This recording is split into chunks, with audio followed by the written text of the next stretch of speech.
Good morning, everyone. Dennis K here with Belize Islands Real Estate. Hey, listen, it is a beautiful morning. The sun is coming in, drinking a coffee, and I'm going through emails that have come in from clients and potential clients. And I was just getting ready to respond to a couple of them. And I thought, you know what? Their questions and what they're looking for as far as information goes is really something that applies to a lot of my viewing audience. So I'm going to go ahead. I'm going to make some videos today answering the questions, giving them some more information, not only for them, but for all you guys who are looking to move to Belize, invest in Belize, do something in Belize. And of course, you got a lot of questions, just like Steph and I did before we moved down in 2003. So without further ado, here we go. I'm going to keep the names confidential just because I don't want to blast their business all over the internet. So we're not going to have any names or anything of necessarily where they're from, but I am going to get to the meat of what they sent me. So first of all, here we go. So this is the email. Hope Stephanie and you are doing well. We're always enjoying your adventures. I'd like to talk to you about our move to Belize. All right, good information. So they're already followers of the channel. That's great, and we'd be happy to talk to them more about their move to Belize.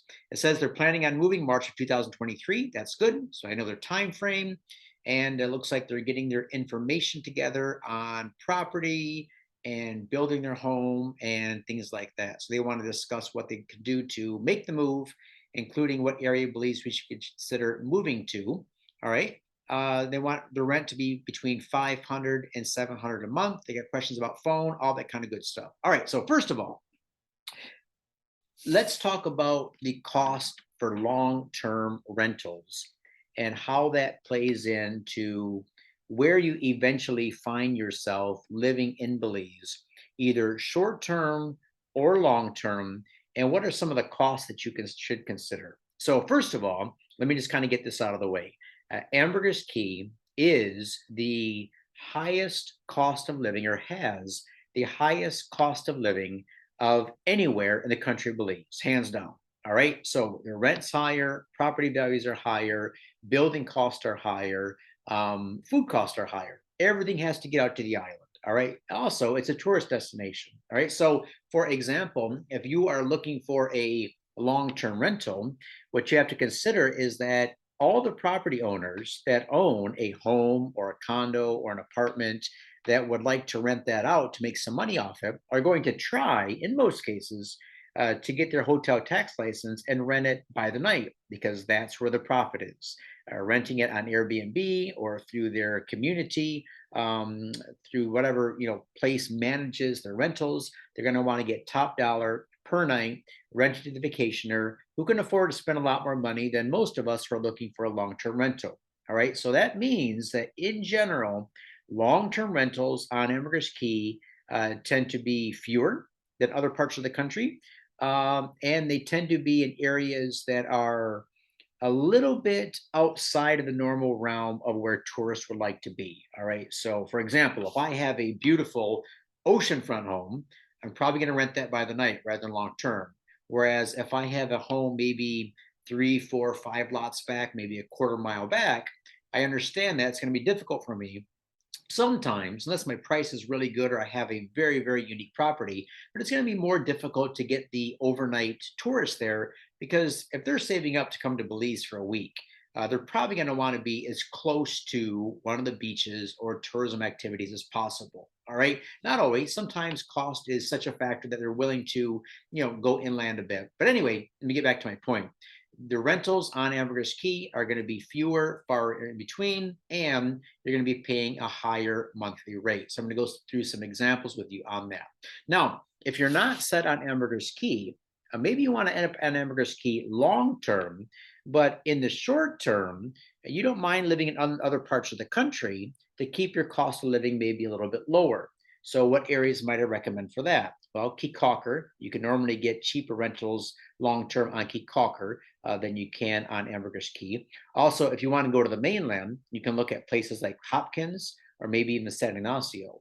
Now, remember, with those parts of the mainland, yes, your rent is going to be cheaper. Some other expenses might be a little bit cheaper, but you absolutely will have to have a car. I'm saying absolutely have to have.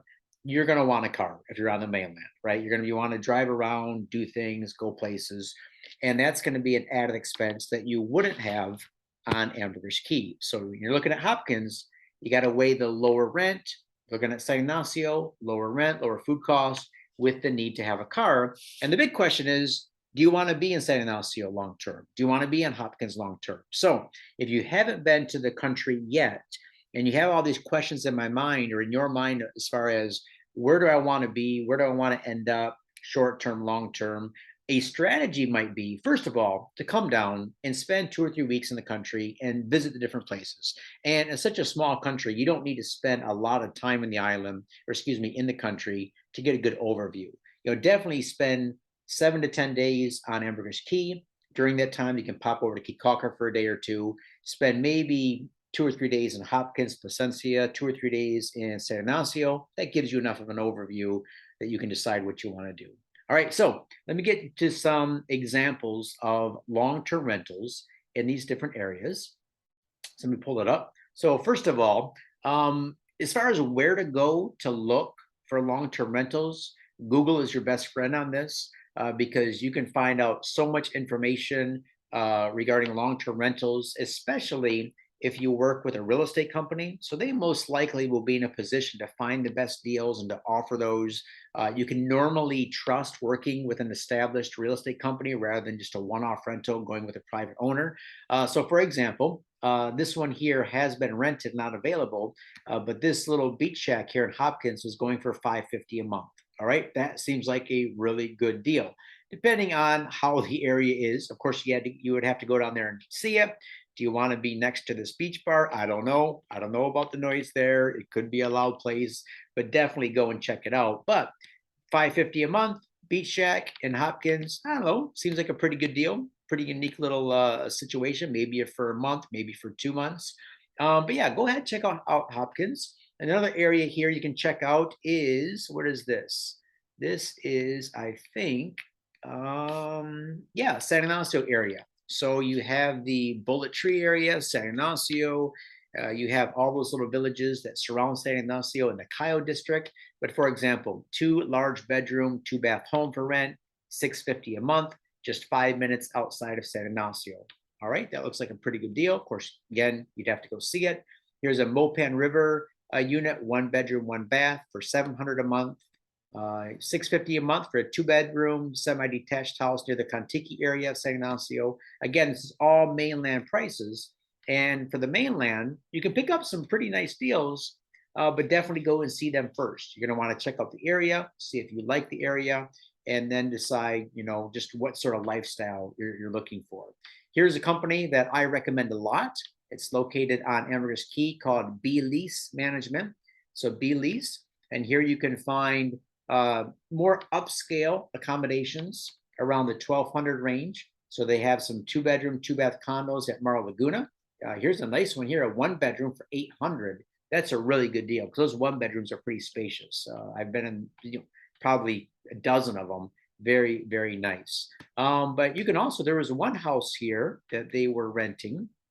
It was called the Purple House, and it's just next to the gas station, I believe. Yeah, just to the east of the gas station, south of town. So this house here offers a 1 bedroom condo, and it's $550 a month. All right, so I would definitely check this out. It says it has air conditioning, ceiling fan, parking, fenced-in yard. That's a pretty good deal, and you don't normally find places for rent on Ambergris Key for that price. So definitely check it out, see if you like the area, see if it's going to work for you. And you can see on their website here, they have a lot of other condos. I lived at Royal Palms for at least 5 years. This is a really nice, quiet beachfront complex. $1,250 a month for a 1 bedroom. That's a good deal. I would pick that up in a heartbeat. And they got some other deals on here as well. All right. So that gives you a little bit of idea of rental cost. Where do we go from here? Yeah, let's go back to some of his questions and we will see. All right, so that talks about rentals. What do you do about your phones if you can't use your current service in Belize? Which, if you're living in Belize full time, honestly, just get local cell phone service. I would get it through Digicel or BTL, especially on Ambergris Key. Just walk into the BTL office and say, hey, I'm just moving here. can I either get a SIM card for my current phone, or what do you recommend? Maybe you want to, keep your current phone the way it is, and get a local Belizean phone, but definitely get on the local phone service in Belize. Here's a good question: what things will we need to do before we come to Belize, and what things will we need to do immediately after we arrive? All right, so here's some things that I think everyone should consider is that before you come to Belize, take care of things like bill paying and banking and mail service. So if those three things are very important to you, so for example, with your bank, I would go into your bank or credit union and say, look, I am going to be relocating to Belize for a time.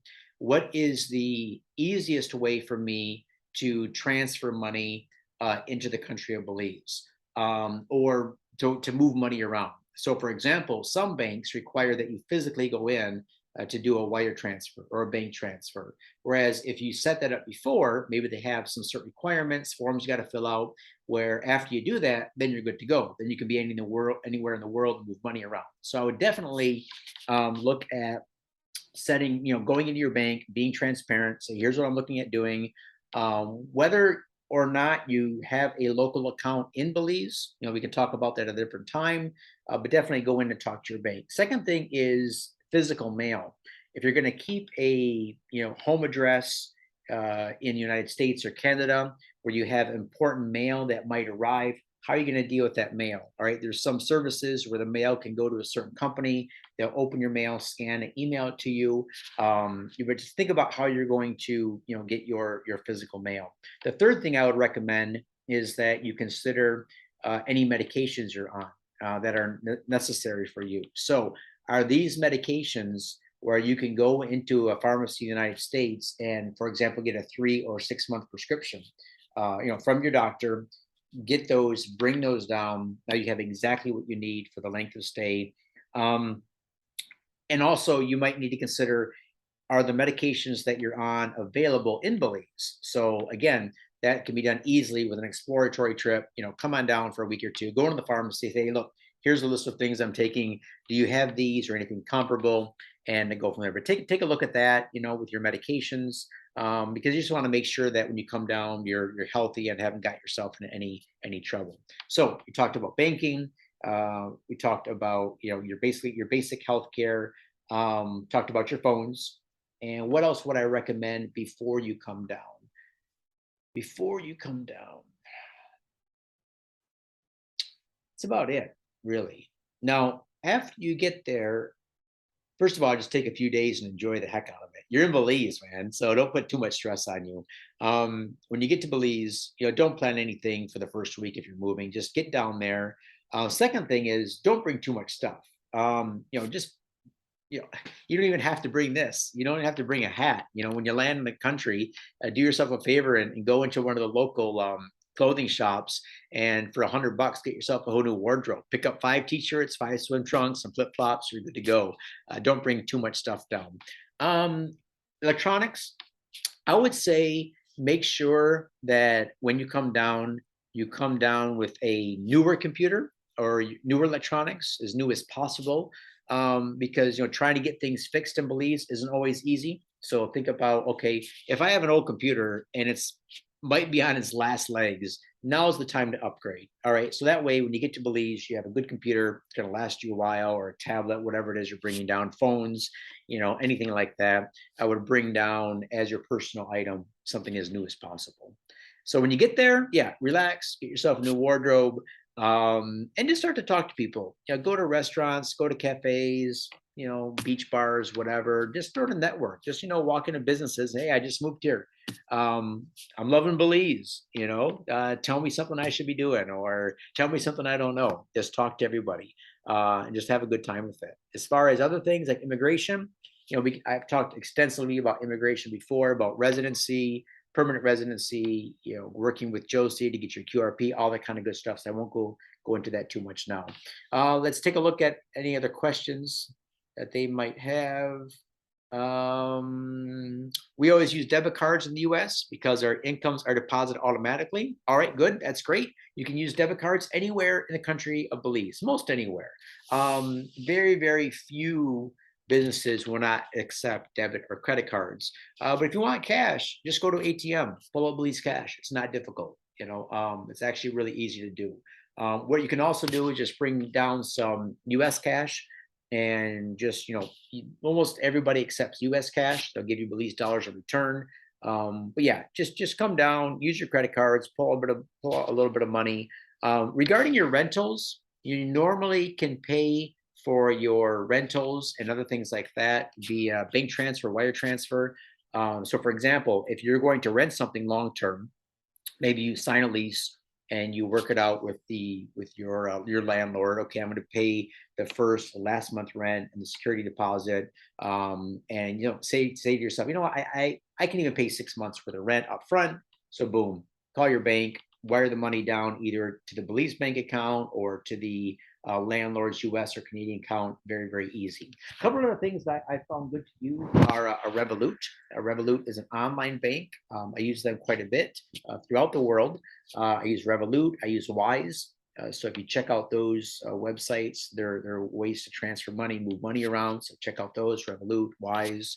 And yeah, other than that, I think come on down and start to enjoy the dream, live the life.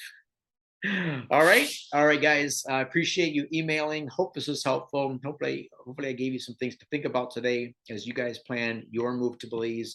If you have any questions like that, send me an email. I love answering emails like this, especially because it gives me some time to really think about it, do some research, be able to give some up-to-date and good advice, and hopefully make you be able to live the dream in Belize and beyond, and do everything you hope to do in life. All right. Thanks a lot, man. I appreciate you watching. Subscribe if you like this, and we'll go from there. Hope to see you in Belize real soon.